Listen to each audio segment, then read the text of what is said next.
ERi-TV news broadcast crew and I, Delit Zahir, are now ready for your daily news briefing at 10:30 local time. But first, let us catch up with the major headlines. Eritrean delegation participates in the session of rights for persons with disabilities. Northern Red Sea region showcasing resources and traditions. US and China extend trade truce to avoid tariffs hike.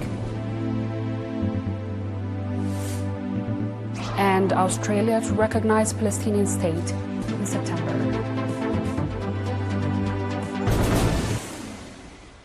Proceeding with our reports. An Eritrean delegation participated in 33rd session of the Committee on the Rights of Persons with Disabilities held in Geneva on 11th August. Ms. Nakfa Mikhail, human rights expert at Eritrea's permanent mission to the United Nations in Geneva, stated that Eritrea's engagement on disabilities issues is not new. Since the day of the struggle for independence, the country has gained valuable experience and insights regarding persons with disabilities. She emphasized that EPLF recognizes the importance of disabilities with societies and among the first to advocate for equal rights of humans with disabilities. Ms. Nakfa further noted that the government of Eritrea believes in challenges faced by persons with disabilities and are best addressed through respect for individuals' rights and equitable distribution of opportunities. Eritrea's national approach, she said, is firmly grounded in its cultural values and rooted in principles of social justice, inclusivity, equity, self-reliance, and human dignity. Concluding her remarks, Ms. Nakfa affirms Eritrea's commitment to uphold the Convention and ensure the rights of persons with disabilities. The Northern Red Sea region reported that it is showcasing its marine resources as well as the lifestyle of Tigray, Afar, Rashaida, and Bedouin ethnic groups at the National Festival 2025. The report was made by Region's Coordinating Committee. Mr. Saeed Saleh, head of the exhibition committee, said that the exhibition aimed to notify the public with activities being carried out on the islands and along the seashores, as well as with the products of various national enterprises operating in the region. Highlighting the unique display compared to previous years, Mr. Saeed noted that features of region's fish resources, the production of DMK and fish powder by women entrepreneurs, as well as sign language presentation. Regarding the regional village at the festival, Mr. Yotam Gazai, head of the festival's art, said that displays include traditional house construction, artifacts, beauty salon, costumes, other items that reflects the lifestyle and traditions of the region's ethnic groups. Mr. Tahlawaini Nagasi, head of the intangible heritage of Eritrea's culture sports department in the region, said that traditional dance, songs, and folklores of Tigray, Afar, Saho, and Rashaida ethnic groups based on research studies are also being presented. The Ministry of Labor and Social Welfare branch in the Central Region reported that in 2024, more than 56 million Nakfa was regularly dispersed to 13,708 families of martyrs in the region. Mr. Tedros Fishaye, head of the Social Welfare, said that the program is being implemented in collaboration with partners including the Ministry of Defense, Regional Administration, and the National Insurance Corporation Office. He added that over 2 million Nakfa contributed by diaspora nationals was distributed to families of martyrs. Indicating that the program is implemented on community-based approach, Mr. Tedros said that the commitment have been established in all subzones and administrative areas to monitor situation of families of martyrs and disabled veterans. He also called on the nationals wishing to support the families of martyrs to contact the unit responsible for the program.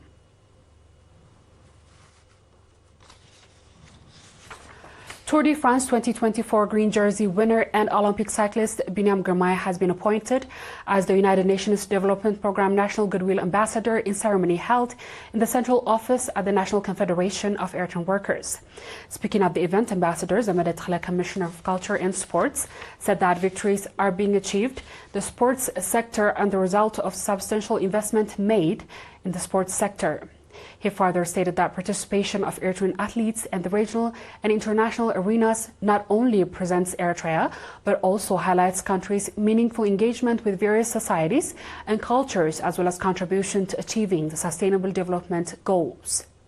Ms. Nahla Valji, UN Resident Coordinator, said that Binyam takes on his new role, his ambassadorship will honor his legacy by investing in Eritrea's next generation of youth, promoting equal opportunities for girls and boys in sports, championing climate action, showcasing Eritrea's green initiative from renewable energy to landscape restoration, and demonstrating how sports can drive sustainable development and achievement for sustainable development goals.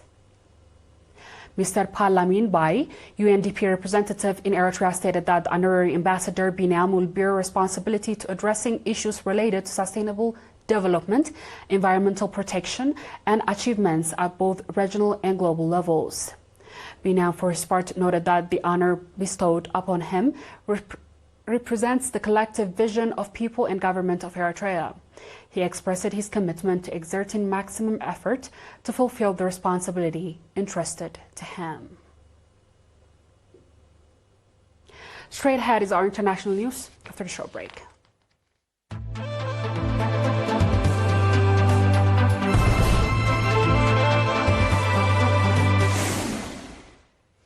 Welcome back. The US and China have extended their trade truce for another 90 days, just hours before the world's two biggest economies were set to raise tariffs on imports each other's goods.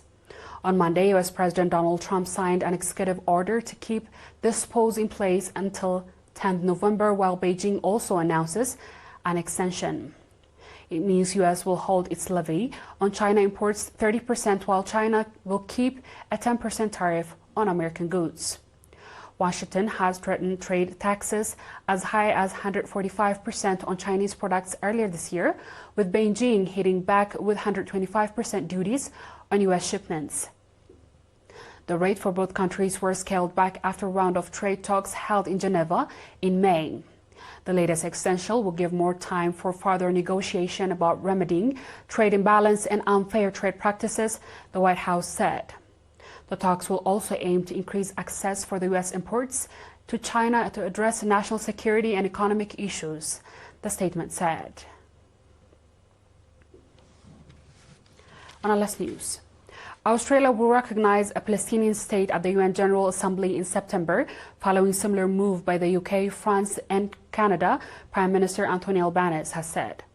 Albanese said Australia received commitments from the Palestinian authorities, including to demilitarize, hold general election, and continue to recognize Israel's rights to exist. Hamas-run Health Ministry said that in total, more than 61,000 people have been killed as a result of Israel's military campaign since 2023. Israel launched its offense response to Hamas-led attack on 7 October that year, in which about 1,200 people were killed, 251 others were taken hostage.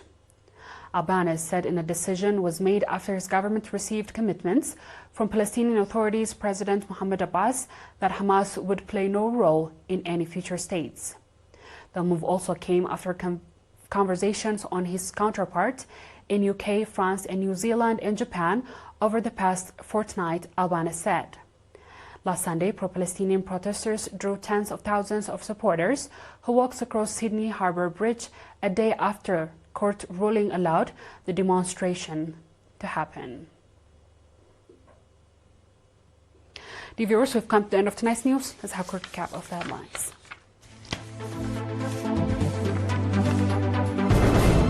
Eritrean delegation participates in session for rights of persons with disabilities.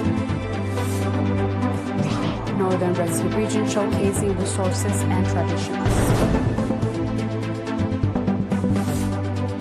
US and China extends trade truce to avoid tariffs hike. And Australia to recognize Palestinian state in September.